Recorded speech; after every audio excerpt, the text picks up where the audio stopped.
So today morning we looked at decoders, right? So what is a decoder? Let's recall ourselves. So a decoder is an n cross 2 power n system. So at any point of time, only one output is either high or low. So in the case of an active high decoder, only one output is high at any time, right? And so you can also think of the decoder as a minterm generator. That is, the outputs of the decoders are nothing but the minterms associated with the input word, right? So again, if you think about a 3 cross 8 decoder, 3 cross 8 decoder basically consists of 3 inputs, x2, x1, x0, and 8 outputs, D0 to D7, right? And in this case, basically, these are all active high. When I don't have any bubbles drawn at the output of the box, indicates that these are all active high outputs, right? We also looked at what is, you can design the same circuit with an enable signal, right? And an enable signal basically ensures validity at the output. So again, you can think of these 3 inputs, x2, x1, x0, and D0 all the way to D7, right? So you can think of these as M0 all the way to M7, right? So these are going to be your outputs. So when the input word is a 3, then M3 will go high. When the input word is a 4, M4 will go high, etc. So now the question for you is, suppose, so I'm asking you to construct a large decoder. So construct a larger 4:16 decoder using component 1.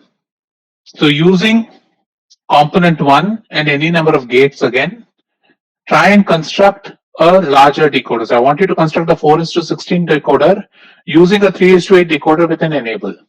Right? So how would you go about doing that? Very quickly, try it yourself, then we'll discuss it together. So what does that mean? I want to design a circuit which looks like this.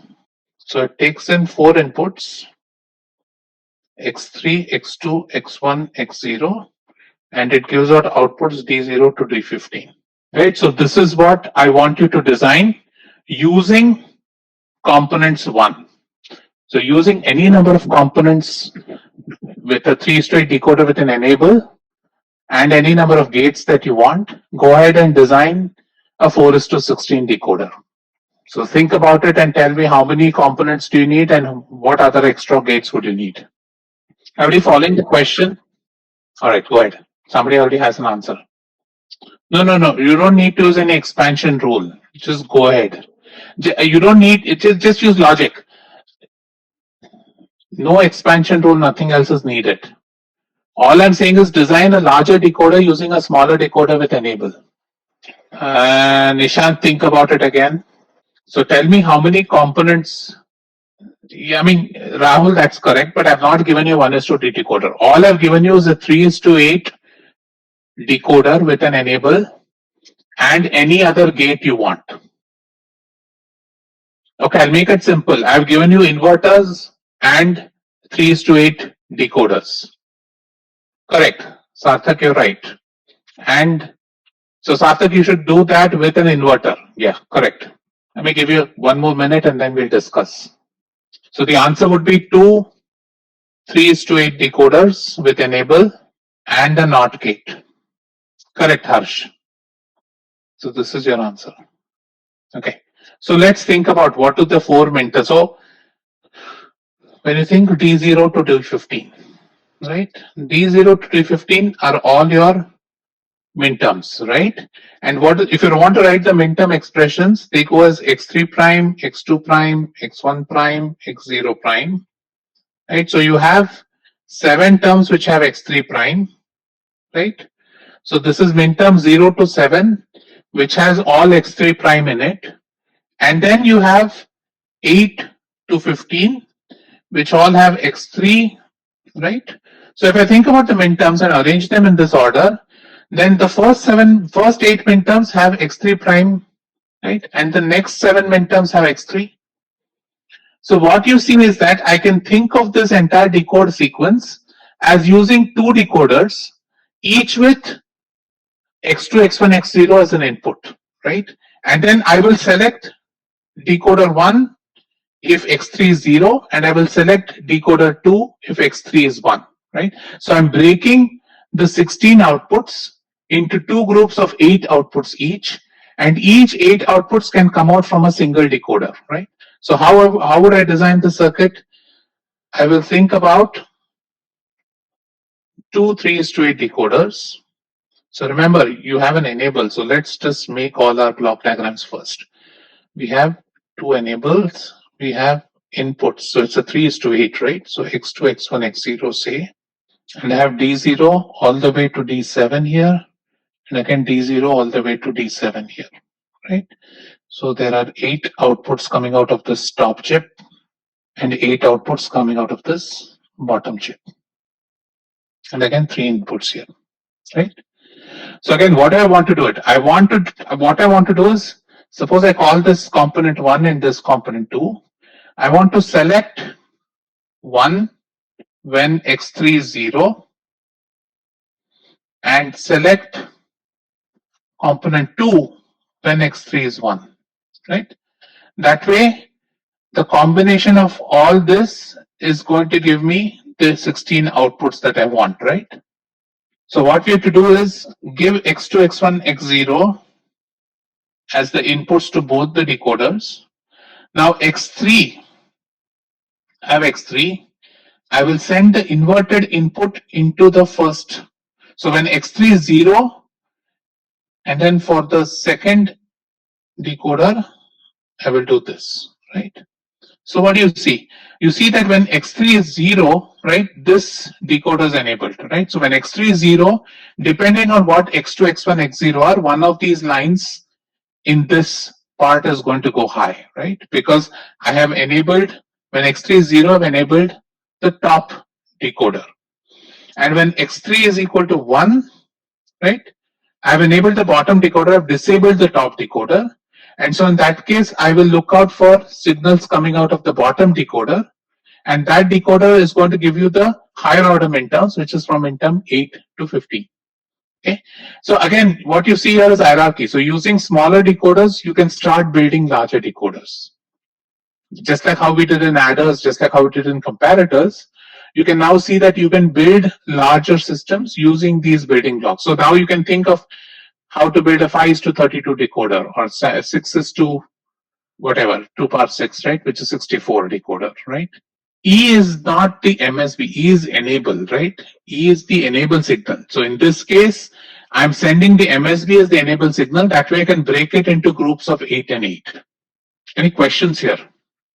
Okay. So again, when you think about decoders, always remember key functions of the decoder or uses: primarily address decoding and Boolean implementation, right? So we can use the decoders for either of these applications, and they generally lend themselves to a very quick fix, right? So that's normally where we use decoders. So into this week's tutorial, we'll give you a lot of practice on how to use decoders, multiplexers, etc.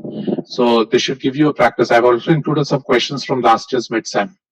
So that will also give you an idea as to what is the level I expect from you guys through the exams. But then will E be counted in output when we say that we want 10 as output? E is to just ensure. Yes. So what happens is the way the decoder works right now, right? When enable is 0, all the outputs will be 0. So you'll have to pick a decoder which output is 0 when enable is 0. So only when enable is high can the output go high, right? So when your enable is 0, since the outputs are 0, you can design a decoder this way. So just like the decoder, we have the opposite of the decoder, and the opposite of the decoder, you might have guessed, is an encoder. So similar to the decoder, you have another chip which is an encoder, and the encoder is again the flip version. It takes 2 power n inputs and gives you an n output, right? So it is doing the inverse function of the decoder. That is, if you look at an, say, 8:3 encoder, it is going to take in 8 inputs and it is going to give out 3 outputs, right? And so depending on which, so for example, now if if this goes high and all others are 0, then the output you'll get from here will be 0, 0, 1, right?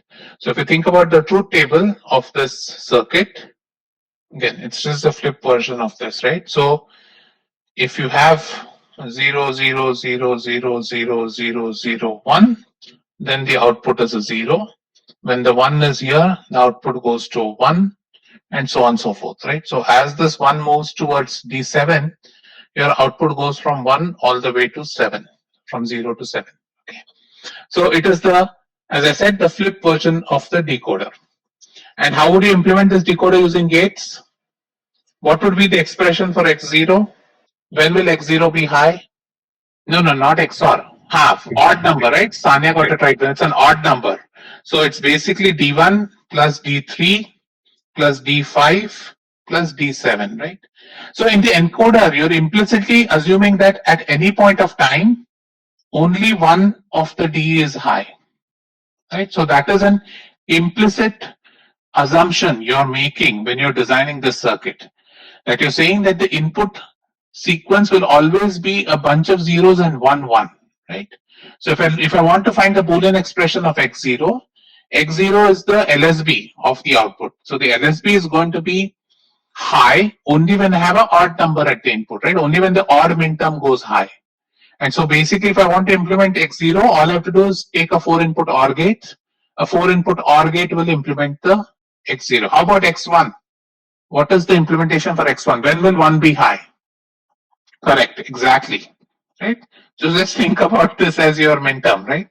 So it's going to go as 2, 3, 6, 7. And similarly, if you look at x2, 4, 5, 6, 7. Perfect, right? Or you can think of this as sigma m of 1, 3, 5, 7. This is sigma m of, well, not sigma, sorry, I'm wrong. Yeah. It's not sigma technically because the inputs are not, it's actually, so if you think about the inputs, right, there are only 8 possible inputs, even though input combinations. So even though you have 8 terms, even though you have 8 input signals, you have only 8 possible input combinations, right? And therefore there are a lot of don't cares. So this is very easy to implement. Okay. So again, you can again think of, so again, what is the key assumption here? The key assumption again is that at any point, only one input is a 1 and all else are 0. So this is a very big assumption I'm making when I design this circuit, right? So it's up to the user to ensure that he or she is giving the right input sequence to this chip. Otherwise, you'll end up getting junk, right? Because suppose you had multiple inputs becoming high, then in that case, your output word will be junk because your circuit has not been designed for that. So circuit is designed purely for this assumption that at any point of time, you want to ensure only one is present. Now, obviously, because sometimes we do make messes when we do design, we have what is known as a priority encoder. Adarsh, all I meant about the don't cares was, remember, these are 8 inputs, right? So if you think about, if you want to design this using K-maps, then you have 8 inputs. So 8 inputs are going to give 2 power 8 input combinations. But what I'm saying is, for this design, we assume that there's only 8 valid possible combinations, right? And so therefore the rest of the combinations are basically don't care. And because of that, you end up getting a simplification which is very simple to implement, right? And that's because of the fact that you have chosen to neglect all inputs which are not of the form with only one single one present. That's all I meant by it. Okay, so let's go back to the priority decoder. So what's a priority encoder? So the way the priority encoder works is, then the highest priority takes precedence. That means, suppose I had a 4:2 encoder, right? So if I had a 4:2 encoder, what I'm saying is a 4:2 encoder will have D3, D2, D1 and D0 as its inputs, right? And its outputs will be 2 terms x1 and x0. So what the priority encoder does is, the priority encoder says that if D3 is high, I don't care what D1, D2, D0 are, I will give the output as 1, 1. Right? So the priority encoder looks at which input term is the highest and gives your output based on that. Right? So which means that if you want your output to be 2, then you should ensure that D3 is a 0 and D2 is a 1. Depending on what D1 and D0 are, you don't care about them. So for example, if I want to do a truth table of this priority encoder, it looks something like this. And what I'll do is I'll give a third output, which is a valid output. So I just want to ensure that I tell the user that your input combination, is it valid? Is the output valid or not, right? So what I'll say is that in case all my inputs are 0, right, then I won't care what my x1, x0. I'll say that this is not a valid input. So I'm saying that when all my 4 inputs are 0, this is not a valid input. And I'm indicating that it's not valid by using a signal V that will be low, right? So I'll say that it becomes valid only when V is high. And so then what does the rest of the truth table look like? The rest of the truth table looks like this. When D3 is high, you don't care what D2, D1, D0 are, right? The output is going to be 1, 1, 1. Again, it's a valid input and my output is 3. When D3 is 0 and if D2 is 1, I don't care what's happening in D1 and D0. My output is going to become 2 with a valid output 1. To get a 1 at the output, I need to ensure D3 and D2 are 0. This is a 1. I don't care what D0 is. Then my output is going to be 0, 1. And finally, to get 0, 0 at the output, the only one combination that works is here, and then it's a valid, right? So this function is basically telling me whether the input is a valid input or not. And so as long as V is equal to 1, I can trust the output of the encoder, priority encoder. And this is how it looks like.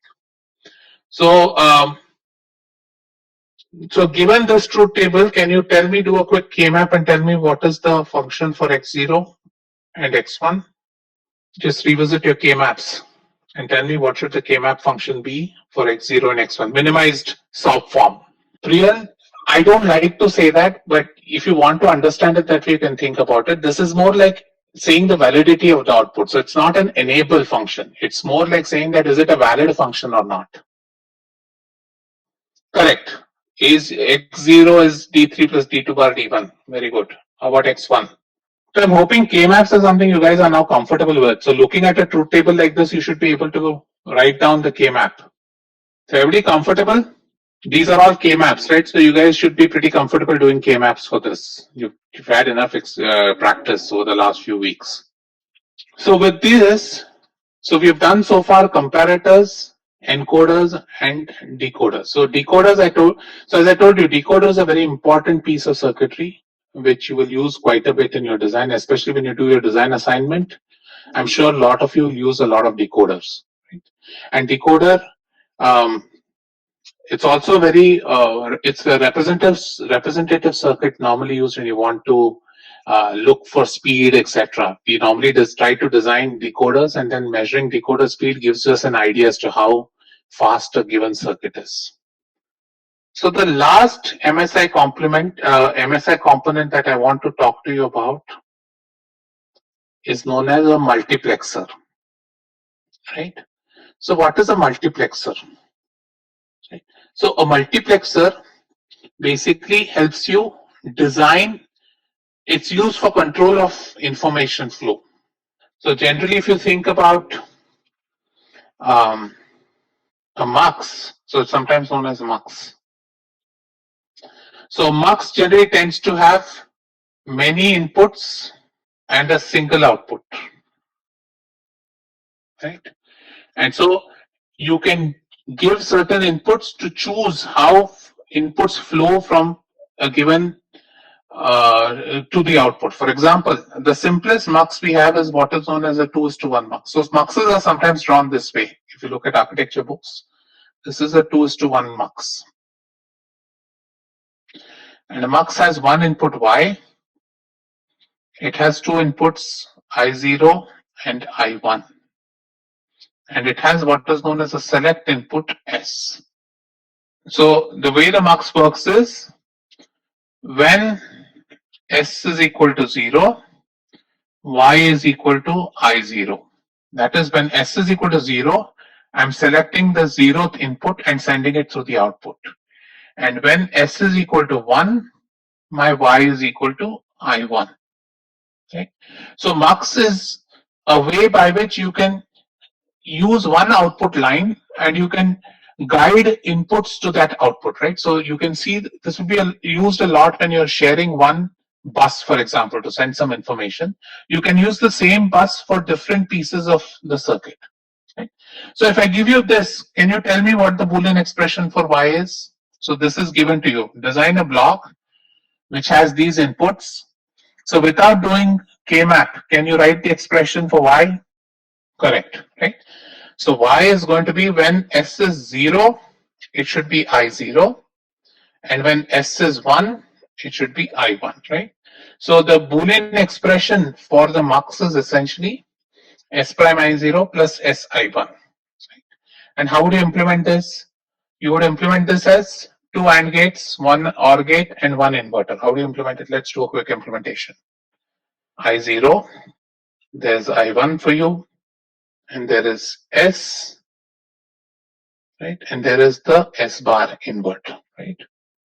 So, right, so this is the implementation for a 2:1 mux using AND and OR gates, right? Remember, this is S bar, this is your I0, so this is I0 S bar, this is I1 S, and hence Y is equal to I0 S bar plus I1 S. Right? Now suppose, let's consider a 4:1 mux. So if it's a 4:1 mux, how many select inputs does it need? 2, right? Very good. So you can think of the mux as essentially two inputs S1 and S0, right? One output Y and 4 inputs. And so what is going to be? It's going to be, so if I think about, if I want to write the truth table, my truth table basically goes S1, S0 and Y, right? So 0, 0, 0, 1, 1, 0, 1, 1. So when I have two inputs, I have 4 combinations of S1, S0. When S1, S0 is 0, 0, my output Y should be I0 or I1 or I2 or I3. Right? So that's going to be the truth table for a 4:1 mux. Right? And so how would you implement this? So the Boolean function of this is going to be what? S1 prime, S0 prime, I0 plus S1 prime, S0, I1 plus S1, S0 prime, I2 plus S1, S0, I3. Everybody following the how to write the Boolean expression directly from the truth table? Right? Again, what we're doing is when S1 and S0 are both 0, 0, the output has to be I0, right? And so that will only happen when S1 prime, S0 prime is ANDed with I0, right? And again, how would you implement this in AND and OR gates? How many AND gates? So without drawing it, tell me how many AND gates. So tell me this. Gate type, number of inputs, and number of gates. So AND or NOT. So tell me how many NOT gates do you need to implement this function? 2 NOT gates, perfect. So it's one input, 2 NOT gates. How many AND gates do you need?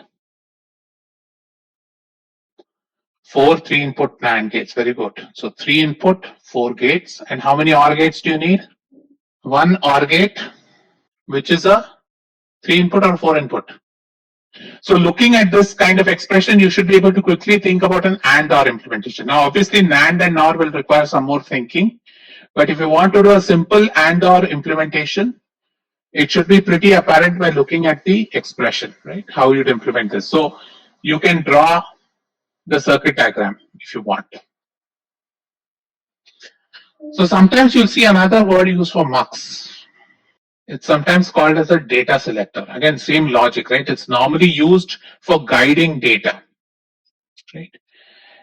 And in the lab, we have what is known as a quad 2:1 mux. So generally, if you look at muxes generally have many inputs and one output, and we normally do bitwise um, output in the sense that every input bit is connected to the output bit. But sometimes you have what is known as a quad 2:1. So this is a special case of a mux, which actually takes in two 4-bit words. So this is available in the lab. Not many such chips are available, but this is available in our lab. And this is called a quad 2:1 mux. It has one select line and one enable line. And its output is again a 4-bit number, y3, y2, y1, y0, right? So depending on if S is 0 or 1, y is equal to A or B. What it will say is, so for example, let me call this an active low enable. So if it's an active low enable, when enable is equal to 1, all outputs are sent to 0. So I've designed this mux, right? Which basically, instead of thinking about a single bit, you think of it as directing words. So again, the issue with this is only thing it becomes a big mux, right? So if you have to design it, you can think of these as essentially 4 2:1 muxes, right? So if you were to design this internally, you can think of this as 4 2:1 muxes, right? With the select fed to all of them, and each 2:1 mux is used for one bit, right? So A3 B3 will go into 1 2:1 mux, A2 B2 will go into 1 2:1 mux, A1 B1 into 1, and A0 B0 into 1, right? So you can think of this internally as 4 2:1 muxes with one select input. Now, Arjun asked a question. So let's see if the class can answer it. Can we have a 3:1 mux? What do you guys think? Can you design a digital circuit with 3:1 mux? How many select inputs would it need? 2. So you can design a 3:1 mux, right? There is nothing wrong in that. So whenever you normally look at a mux, you normally say 2:n cross n or 2:m cross 1 with m select lines. This is how I will define a mux. So if you can use a 3:1, you can design a 3:1 mux, or as somebody said, it's possible to use a 4:1 mux and ensure that you suitably wire it such that it functions like a 3:1 mux, right? So that's the right thinking process you must have in this class, is that it's fine, you can do a 3:1 mux, but let's try and use it with what we have. Why are muxes important, right? So let's now look at a couple of examples. Let's say I want to do this. I want to implement a Boolean function using a mux. So I'm saying implement this function using a 8:1 mux. So I want to implement this function 1267 using an 8:1 mux, right? So what does this mean? This means that I can think of the output y should be 1 when the select lines are 1, 2, 6 or 7, right? And y should be 0 when select lines are 0, 3, 4, 5, right? So if I think about a Boolean function which is expressed as a sum of minterms, right? I can think of this as the output should be 1 when the select lines are 1, 2, 6, 7, and the output should be 0 when the select lines are the remaining. So now if I given you this, how will you implement it using a mux? So I've given you 8:1 mux. So 8:1 mux has 3 select lines, right? So think about how to implement this function using so nothing else is given to you. You're just given one 8:1 mux and you're asked to implement this function using that. So the clue lies here. The clue lies that when y is 1, when the select lines are 1, 2, 6, 7, and you have to send a 0 through the mux when the select lines are 0, 3, 4, 5. So how do we design this using a mux? Exactly. Very nice. So what we have to do in that case is, remember 8:1 mux, right? And you have 3 select lines, S2, S1, S0. Let's look at the 8 input lines. I0, I1, etc. to I7. So what I'll do is I'll apply XYZ to the select lines. So when I apply XYZ to the select lines, right, I know that when my select is 1, 2, 6, or 7, I need to send a 1, right? So let me number these so that I don't mess up. So when S2, S1, S0 are 1, 2, 6, or 7, it should be a 1. So what I'll do is I'll connect a 1 to 1, 2, 6, and 7. And the remaining lines I'll connect it to a 0. Right?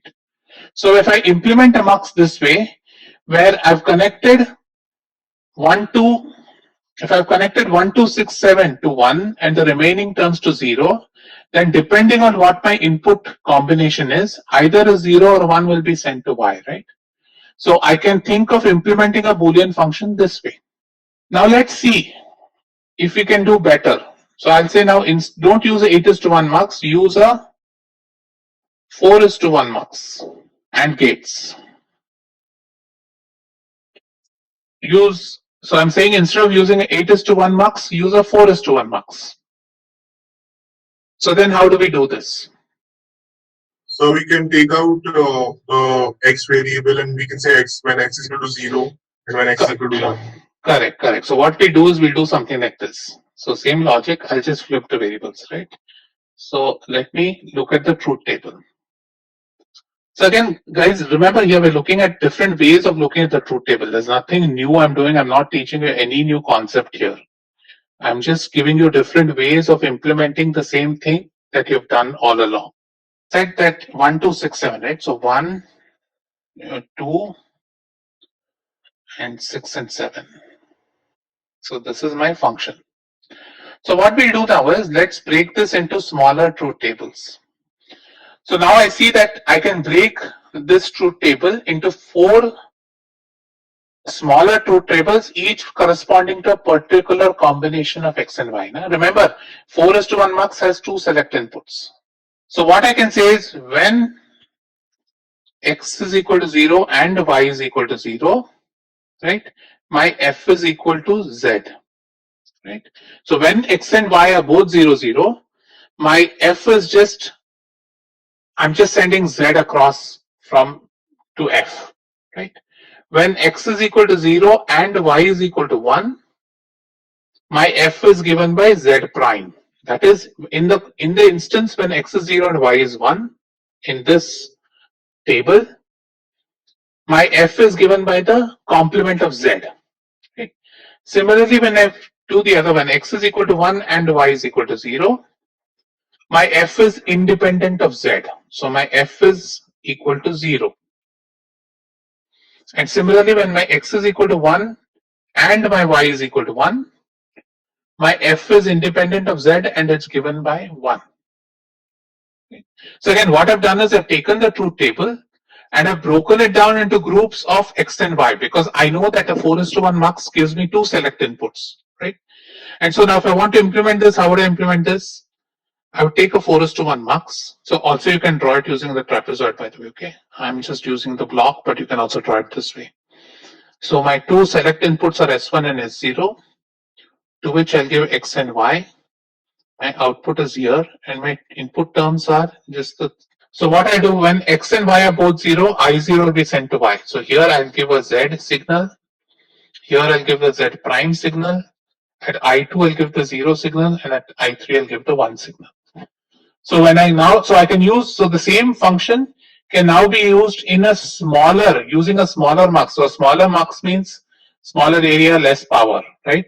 So I can implement the same function as before, which I did on 8:1 mux, using this 4:1 mux, right? So again, what we're doing is instead of looking at it as 3 select lines, we have the flexibility of only 2 select lines. So we convert the rest into a function. Now you can go down the same method and you can say that, okay, if I want to implement it as 2:1 muxes, then you essentially break it down into zeros and ones and you find an expression, right? So instead of that, let me give you another problem. So do this for me. So give me an expression, implement this Boolean function using 8:1 muxes. Tell me how many gates in addition to the 8:1 mux you'll need. Okay, so let's draw the truth table for this, right?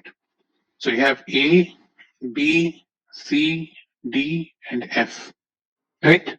And if you look at the output, so again, I know I have a 3:8 mux, so I can break this down into terms of, right? And if you look at F goes as 0, 1. Why do you need two 8:1 muxes? Okay, let's look at this carefully, right? So now, when ABC, when it is the minterm 0, 0, 0, my F is equal to D. For 0, 0, 1, F is equal to D, right? For 0, 1, 0, F is equal to D prime, right? For 0, 1, 1, right, my F is equal to 0. For the next combination, which is 1, 0, 0, right, my F is again equal to 0. For 1, 0, 1, which is A, B prime, C, my combination is F is equal to D. For A, B, C prime, F is equal to 1. And for A, B, C, F is equal to 1. Okay, so what I've done is I have broken the truth table into smaller truth tables for each. So again, remember, I'm doing an 8:1 mux, right? Because I'm doing an 8:1 mux, I have 3 select lines, which is A, B, and C. So I have 3 select lines, so I just convert the rest of the functions into Boolean expressions. So in this case, what I would do is I would take an 8:1 mux with 3 select lines. So this is going to be S2, S1, S0.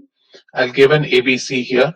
So again, be very sure, right? When you write S2, S1, S0 here, you need to ensure that your MSB is given to S2. If you give your MSB to S0, then you'll get the wrong implementation. And I have 8 inputs and my output is a Y. So again, I0 is D, I1 is D, I2 is D prime, I3 is 0, I4 is 0, I5 is D, I6 is 1, and I7 is 1, right? So I can implement this whole Boolean function with just here. So I need one inverter to implement E prime and the 8:1 mux, right? So using one inverter and 8:1 mux, I can implement this function. Everybody following the logic here?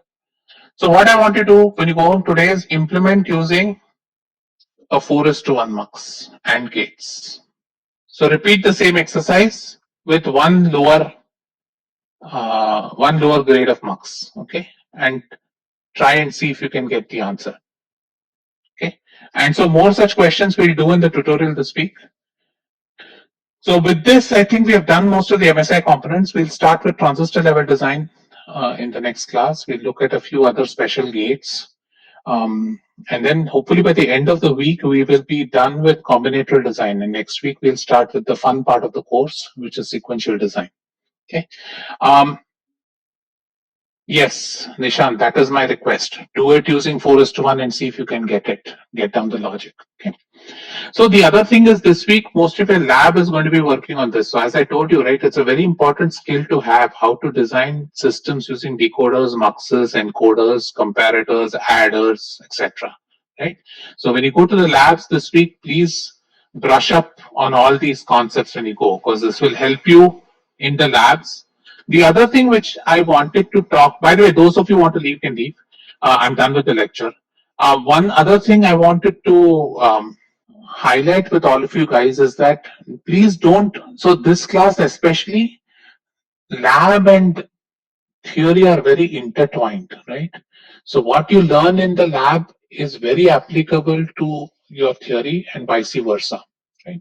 So please keep that in mind when you're approaching questions in the lab. So use the lab questions also as practice questions for your exam, because the skills that you're learning there will help you solve questions on paper, right? So don't treat them as different. Normally what you, and this, I saw this in a few students last semester, like the lab compre, when you have it on campus, the lab compre people tend to think that only those experiments which we did in the lab will show up in the lab compre. That's not the case, right? Because the lab compre just gives you an idea as to how to design a digital system. Once you have that skill with you, you should be able to design any system. So what my expectation from all you guys this semester is, when you do your design assignment, you should be able to design the entire design assignment on Logisim and or on Verilog, right? So keep that in mind when you're reading Verilog, when you're practicing Logisim. You need to be able to extend those lab questions to your design assignment. So you will not have a lab complete this year. You're going to have a design assignment, right? So that is important. So keep, my only request to you is both of them go hand in hand. Don't think of one as theory, one as practice. There's nothing as theory in DD. It's a design class. So everything in design, you have to do it by hand and it will have tricks, right? So just think about that when you think of this class. This class is not like a formula based class. It's more like a design class. So you need to think of, so one problem can be looked at multiple ways is essentially what I'm trying to tell you. Okay. All right, so I'll take some questions now. Otherwise, we're done with the lecture. All right, so let's see. Rachit, sir, in priority encoder, can you explain how we got the expression for x0? Okay, so how do you do this, right? So for this, it's very, so let's think about, suppose you want to write the expression for x0.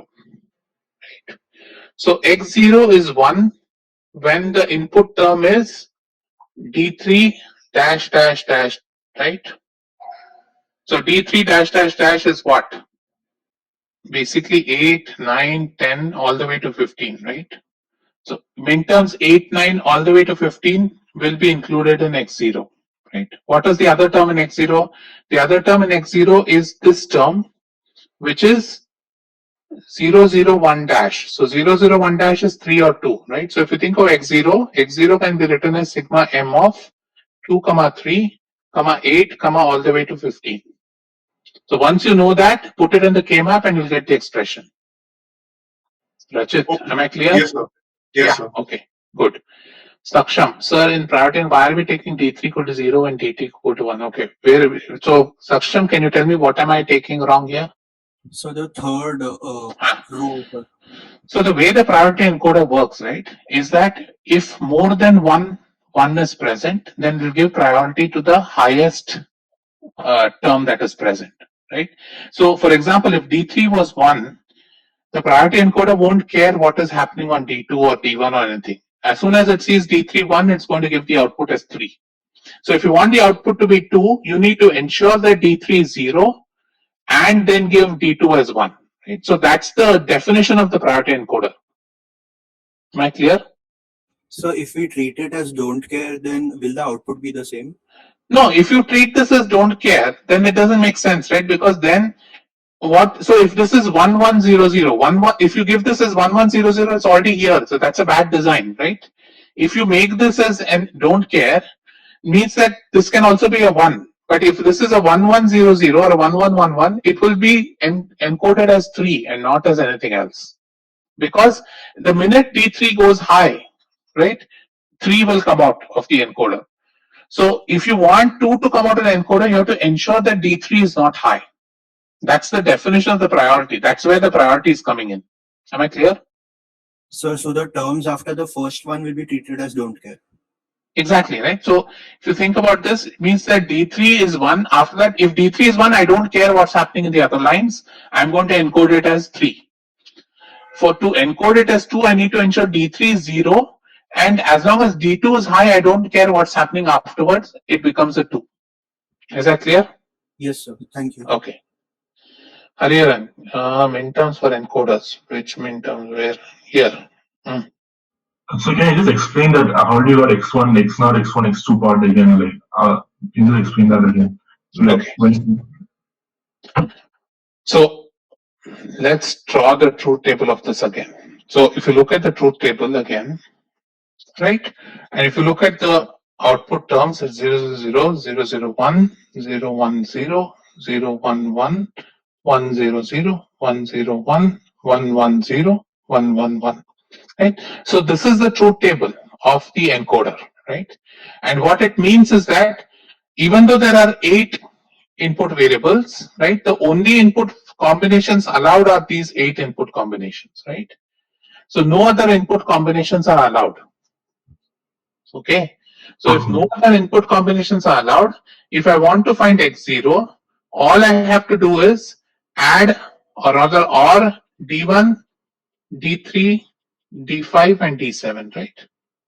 yes, Right. So this is the truth table. From the truth table, I can select. Now, what I meant to say was, if you think about 8 inputs will have 2 power 8 minterms, right? And so if you think about all the minterms, basically these are only the valid combinations. So any term, any minterm which has more than one or no ones is essentially a don't care. So if you think about these 2 power 8 minterms, only 8 minterms are valid. got it. All the remaining minterms are basically don't care. So hence it becomes very easy to simplify. Okay. Got it. Okay, thank you. Astha, I don't see why a minus b never gives overflow as far as 1 minus 1 is equal to 0, 0, 0 plus 1, 1, 1, which is 1, 0, which has overflow. So Astha, let me give me some time. I'll work on this and send it to you. Okay. Recordings may make I don't know. It will be accessible to those who attend my meeting. I'm still not convinced that you guys can't attend my class. I'm trying to understand why is it that people can't attend? Why do you need recordings? Those who attend the meeting will get the recordings. There's no doubt about it. But if you can't attend my class, then why do you need my recording? Okay, Sarthak, what are the applications of priority encoder?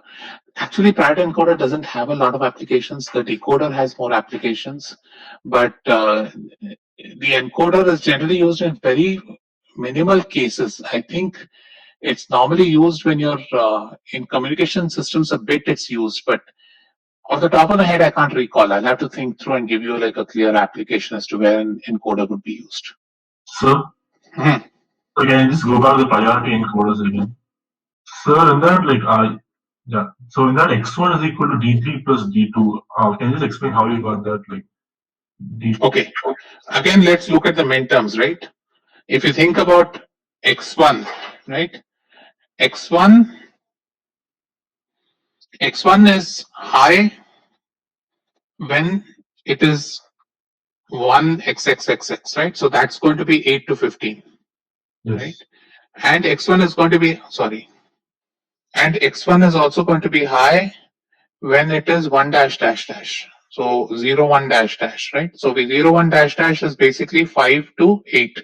5 to, no, what am I? 4 to 7, right? So if I think about x1 is sigma m 4 to 7, 8 to 15. Okay.